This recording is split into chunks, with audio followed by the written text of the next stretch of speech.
Quais são os casos em que a prensa de rolo não é adequada?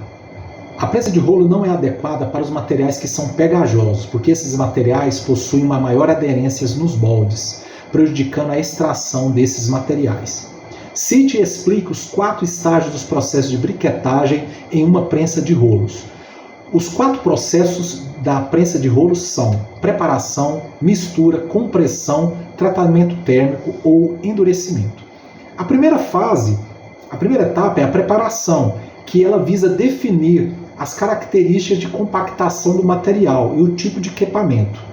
Alguns aspectos são considerados nessa etapa de preparação, que é conhecer o coeficiente de atrito do material, o quanto de aglutinantes ou ligantes vão ser necessários para a produção de briquetes, a superfície específica, a quantidade de partículas finas ou grossas da mistura e o principal, o teor da umidade.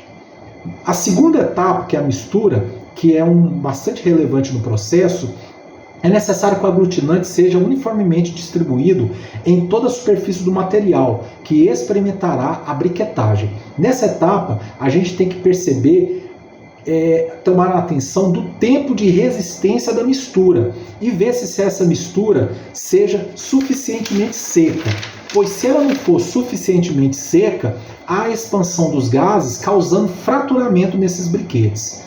E no manuseio de materiais com pequena densidade aparente, torna-se necessária a remoção dos grandes volumes de ar. A terceira etapa é a compressão. A compressão se dá na cavidade existente entre os 2 rolos que são montados um diante do outro, que giram em velocidades de rotação iguais, só que em sentidos contrários.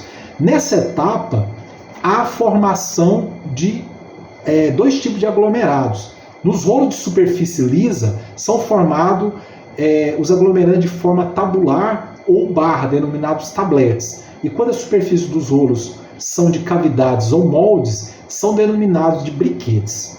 A última etapa, que é a etapa do tratamento térmico, ou chamado também de endurecimento, ele serve para evitar a fratura devido a choques térmicos e também permitir o manuseio. Dessa forma, os briquetes e tabletes que são formados devem ser imediatamente aquecidos e, após a sua formação, em seguida, resfriados lentamente, segundo uma velocidade controlada.